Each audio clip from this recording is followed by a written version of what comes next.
Welcome to Resume and Cover Letter Development, where we will review the nuts and bolts and best practices for building a resume and a cover letter. If you have a resume and cover letter, go ahead and pull those up. There is time built into the presentation where you can make updates. If you don't have either of these documents, pull up a blank document or a piece of paper to follow along as you start to create your documents. During the presentation, you're going to update and create a resume that can be used for internships, on-campus employment, full-time and part-time jobs, and scholarships and leadership opportunities. You're also going to have an opportunity to check if your resume meets the career skills that this particular presentation focuses on, which are professionalism and communication. And finally, you're going to learn how to create a cover letter to accompany your resume. So career skills showcase an individual's knowledge and behavior that lead them to be successful in their career. The National Association of Colleges and Employers have identified 8 skills that are the top areas employers across all industries highly value. You can see them displayed on the screen here. Because resumes and cover letters help communicate our personal brand, the 2 career skills that are the focus of today's topic are professionalism and communication. So let's get into resumes first. So we want to start by talking about a foundational resume and the difference between that and a tailored resume. So when you are applying for a specific job or an opportunity, you're going to want to use a tailored resume.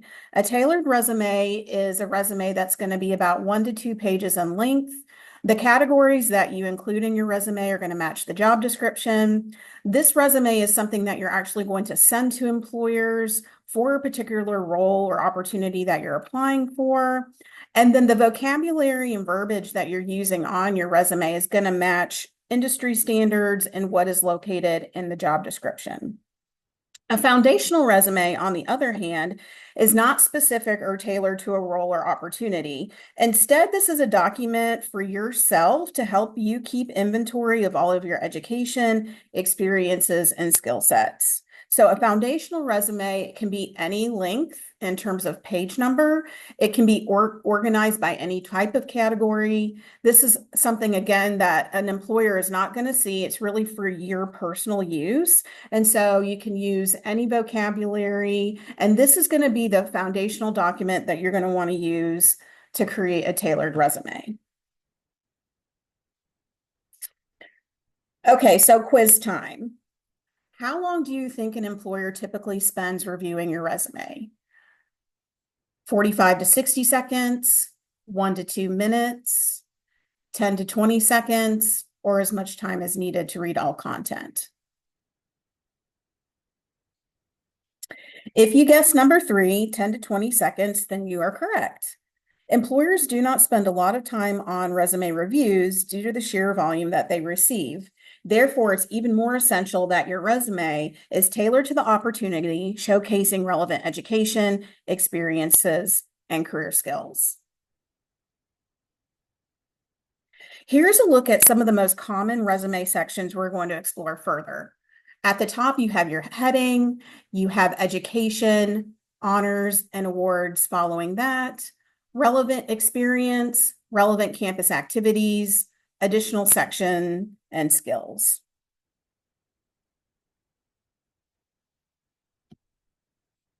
So in terms of the heading, this is what you're going to include at the top of your resume. You're going to include your name. The address is optional. This can be the city and state, a good phone number where you can be reached at, an email address that is professional and that you check frequently. And then a few additional pieces to include here would be your LinkedIn URL, your website or portfolio, if you want to drive people to that.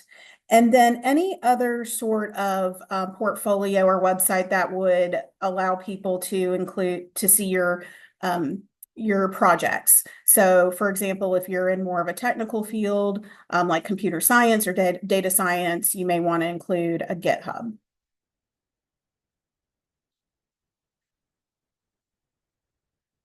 So next, your education section is going to include any degrees you've received from any institution of higher learning. So this is going to include your current UNC Charlotte degree that you're pursuing right now. You're going to start with this one first, and then you'll list any previous degrees you may have received. In this section, you're going to list the name of the degree, and so you'll want to spell that out. So for example, a Bachelor of Science in Earth and Environmental Sciences. You want to list your expected date of graduation, for example, December 2024, the institution and location where you received the degree. So in this example, University of North Carolina at Charlotte, located in Charlotte, North Carolina. If you have a minor, a concentration area, or some sort of emphasis that you're focusing on, you can include those pieces as well. So in this example here, at the bottom, you see that the minor is in geography. And then optional is to include the GPA. There's a couple of schools of thought around GPA. Our recommendation in the Career Center is if your GPA is 3.0 or above, to go ahead and include that on your resume.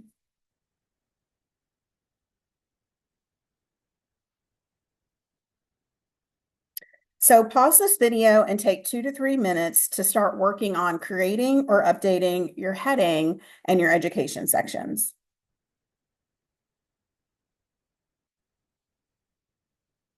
The next part of the resume that we want to focus on is the experience section, which is likely the most important section on your resume. So when we talk about experience, we're talking about experiences that may come from a work experience. So this could be, a part-time job, a full-time job, internships that you may have participated in, class projects or personal projects that you've developed, volunteer experience, leadership experience. There's a lot of different experiences that you can list that are relevant to the role or opportunity that you're applying for. And so when you're explaining and listing that experience, you want to make sure that you're including the organization or company name, the location of where that experience took place. So if it was Charlotte, North Carolina, or Raleigh, North Carolina, or somewhere in Europe, it doesn't necessarily matter where. You want to make sure you're including that location, and then the name of the job title or role that you held, and then the dates of the experience. And then after you've listed that information, you're going to include bullet points or bullet statements that describe a skill, responsibility, or experience that's related to the position. And so the bullet point should always begin with a strong action verb. And so some examples of a strong action verb include designed, managed, assisted, among a lot of others. And we recommend using the bullet point formula below, where you start with that strong action verb, also known as a power verb, and then you explain what you did and then the why or results behind what you did. So an example that we have provided here is attended to bar patrons while simultaneously communicating with servers to fill drink orders. So in this example, you can see that the power verb is attended, and then what you did would be working with bar patrons, simultaneously communicating with servers, and then the purpose is to fill drink orders.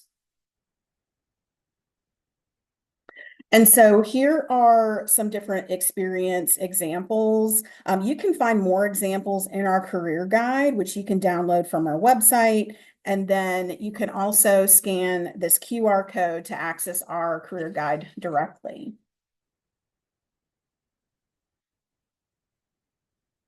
So pause the video and spend about 5 minutes updating or creating your experience section.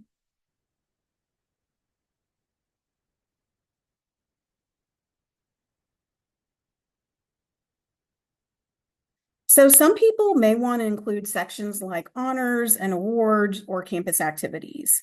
The decision to add this section may be on a case-by-case basis, taking into account what you're trying to accomplish with your resume. For instance, if you have campus involvement relative to your degree or involvement that demonstrates leadership experience, then including this section may make sense for you. Employers value leadership experience as a career skill, and many like to see extracurriculars on resumes. On the resume, you can simply list the name of the organization, your role, and the dates of the experience. If you held a leadership position, you can explain what that role entailed in 1 to 2 bullet points if needed.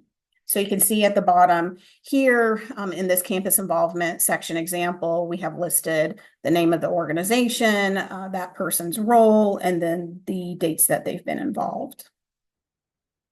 If you're adding something like honors and awards, this could be a separate section. You could also incorporate honors and awards into your education section if it's related academically, and then you would just list the name of the honor or the award and then when you received it.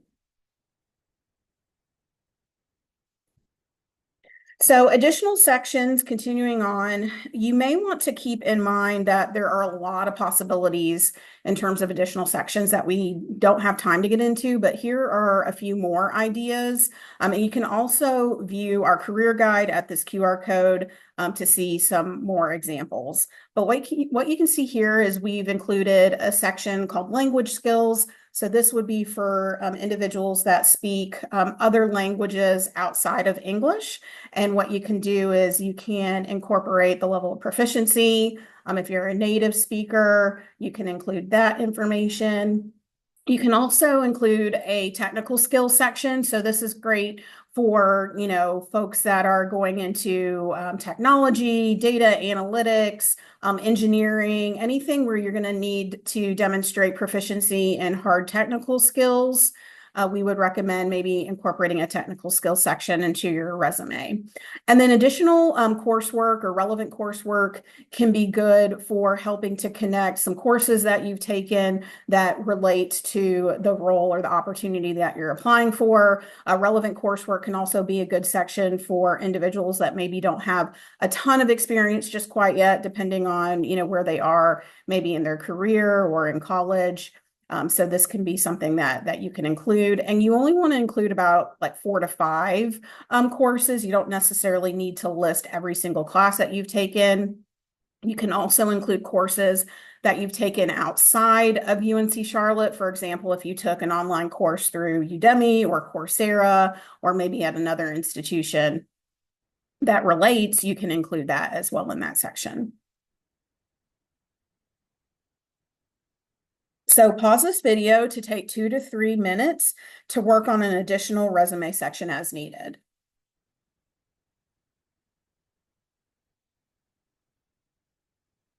So now we want to cover some resume do's. You want to be consistent in your resume document. So it's important to maybe choose one font style and use that throughout your document. You want to keep one font size throughout the document as well. An exception would be like with your name and your heading, that your name can be a little bit bigger than the rest of the document. So we recommend somewhere between 10 to 12 size font, and then 1/2 inch margins recommended. And again, this is going to maybe depend on what you're trying to accomplish with your resume. So for somebody that doesn't have a lot of experience just quite yet, maybe doing a 1-inch margin document might make sense and using 12-point font versus maybe somebody that has a lot that they want to include and you're trying to keep it to 1 page. So maybe you use 11-point font and then 1/2 inch margins. So it's really going to be on a case-by-case basis. Overall, you just want to be consistent in what you're doing. You want to make sure that the resume is well organized and easy to read. So the order is important. You want to put the most relevant information first. And then when you're working with each individual section, you want to make sure that you're working in reverse chronological order. And so that means that you start with the most recent experience and work your way back. That's why we say to start with your current education at UNC Charlotte and then work your way back. You want to use power or action verbs at the beginning of each bullet point, like we talked about a few slides back, following this bullet point formula. Again, the power verb plus what you did, plus the why or results behind what you did. So some things that you may not want to include, or we would actually recommend that you don't include. The first is really any sort of personal identifiable information. You also want to leave off things like your marital status, how old you are, any sort of race or ethnicity information. Those are things that you wouldn't want to include on your resume. And then also we recommend not attaching a photo. So there is an exception if you're going to be going into, the performing arts, you're doing, theater or dance. It is the norm and a best practice to include a photo. But other than that, you are going to want to leave that off. And that might be different in other countries, of course, but in the United States, the photo isn't something that you would include on your resume. You also want to avoid using personal pronouns such as I, my, and you. So you would write in a third person throughout your resume document. You want to make sure that you are not misrepresenting yourself on your resume. So you don't want to lie about anything because anything that you state on your resume is going to be open to question by the employer. And so if you misrepresent yourself, it definitely is going to kind of come back. So make sure that you are being truthful about your experience and about your skill set. And then items like interests, references available, or high school information. So a couple of thoughts around this. I think interests can be great to include in like an about me section on your LinkedIn profile. High school information really isn't relevant any longer. The one exception would be for a student that is maybe a first time college student and they don't have a ton of experience just quite yet. It may make sense to include some high school stuff on there for now. And then as you get more experience, then that high school information can come off. And then references available upon request. That is just kind of already implied when you're applying for a role. So once the employer is ready to move forward with your candidacy, they're going to check references. Of course, you're going to provide them to them so that you can ideally get that job offer.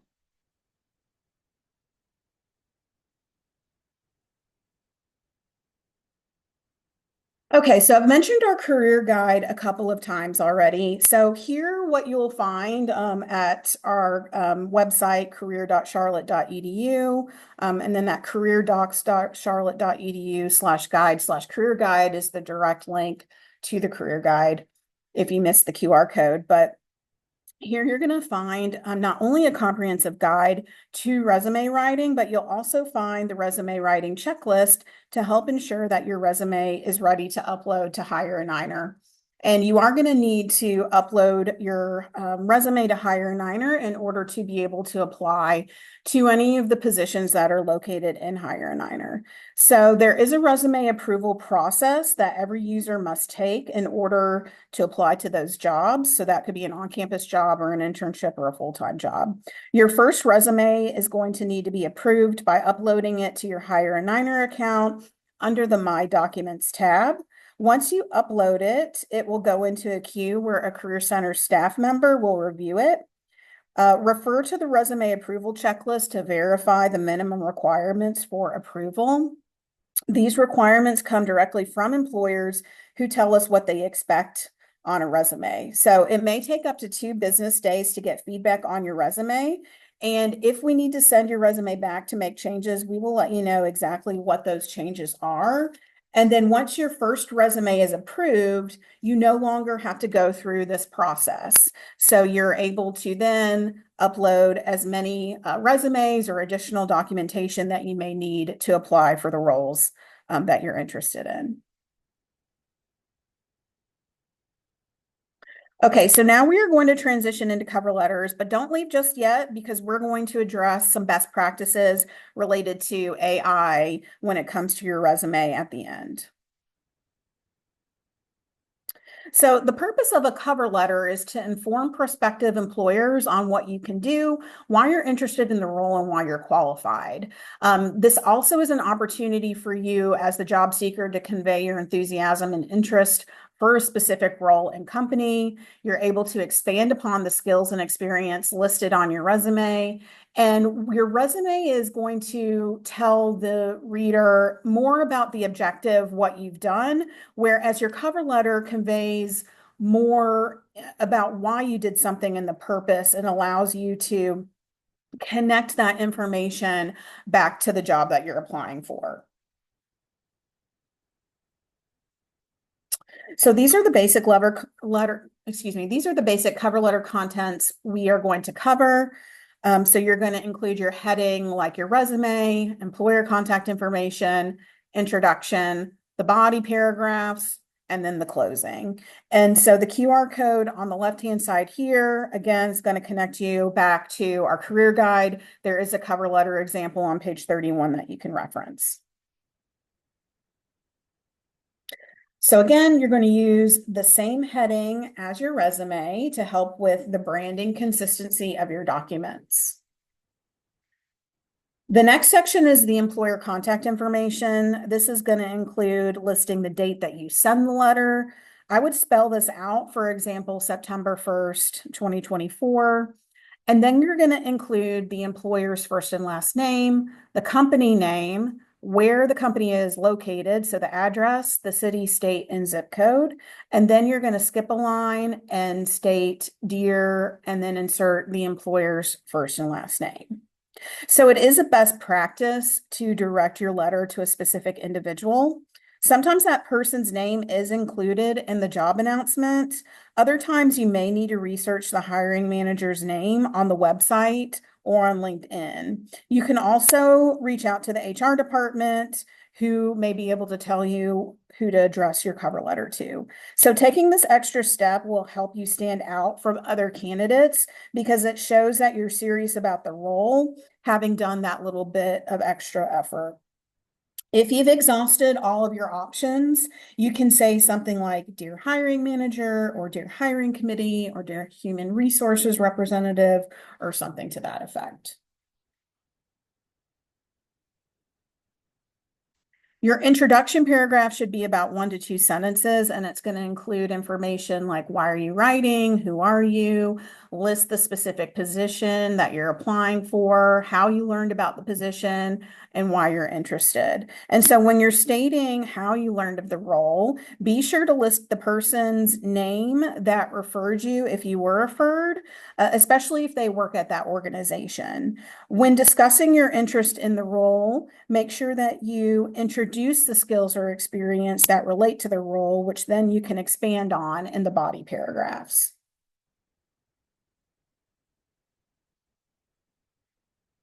The body paragraphs may be 2 to 3 paragraphs with relevant information and examples that connect the employer's needs, also known as the job description, to your candidate profile. So focus on providing examples that demonstrate impact and ideally quantifiable. Your resume is going to discuss your experience objectively, as stated before, whereas your cover letter is going to explain more of the purpose and impact of your work. And your cover letter also allows you to really show your confidence and enthusiasm for the role and the company. You're going to have a closing paragraph where you will restate your interest in the position and the company, summarize your qualifications, list your contact information and interest in an interview, and then thank the employer for reviewing your application. You're going to end the cover letter by stating something like "sincerely" and then type your name. You can also insert an electronic signature before your typed name if you prefer. So let's review some do's and don'ts for cover letters. You want to keep your cover letter to 1 page. You want to make sure that you're tailoring every cover letter to the job description. So no general cover letters, just like we talked about tailoring the resume for the role that you're applying for. The same thing goes with the cover letter. You want to address the cover letter to somebody specific if possible, as we discussed. Be confident and do not mention any deficits in your experience or skill set. So again, just leverage the skills and experience that you do have and try not to draw attention to any perceived deficit in your experience. And then tell the most applicable stories about your experiences which relate to the job itself.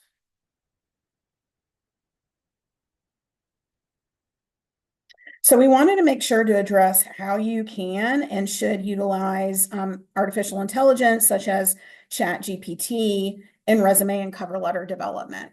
So you want to make sure that if you are going to use ChatGPT with your resume and cover letter, that you incorporate important keywords or lingo into your resume. So a prompt that you could use is shown here. So sample prompt. Based on my experience in the job description provided below, what keywords should I incorporate in order to better align my resume with the job description? And this is where you would copy and paste the contents of the job posting and your resume. You want to input the job description and the resume into ChatGPT and ask it to help you tailor your bullet points to better match the job description. You can use it to help you condense bullet points if needed as well. And you can paste the job description into ChatGPT and ask it to help you identify 3 to 5 important skills that should be translated into the cover letter. If you use ChatGPT to create a cover letter for you, make sure that you tailor it and adapt it into your voice. So some considerations to keep in mind, remember the ABCs. Accuracy, be prepared to proofread everything ChatGPT provides to you. Bias, because the data is drawn from us, potential biases could be at play. And confidentiality, everything you submit can be used to train the model, so disable chat history to prevent this. So how do employers feel about ChatGPT? Well, we asked them. The overall messaging from employers that we've talked to is that ChatGPT is fine to use as a tool, but your materials and your overall brand should be customized to you. So because ChatGPT is more mainstream now, employers may be able to easily identify if your resume and or cover letter have been written by this AI tool. So that's why it is very important that you check everything that ChatGPT provides you, that you're using it as a baseline to customize your resume and cover letter and write it in your voice.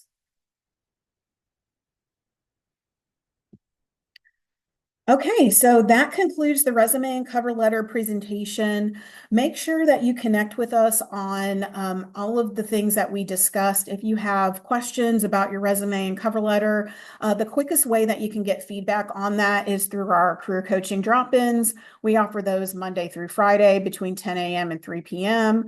So you don't need an appointment for this. It's about a 10 to 15 minute conversation with a Career Center staff member, and we can help you with your resume and your cover letter. You can meet us in person, and we're located at the Atkins Annex, which is beside Atkins Library, or we can meet you virtually on Zoom. So you have a few options. Make sure that you are familiar with our website, career.charlotte.edu. Favorite that to your computer. And then we're also on social media. Our handle is at Charlotte Career Center. So make sure that you're following us for updated information about events and things that we have going on in our office.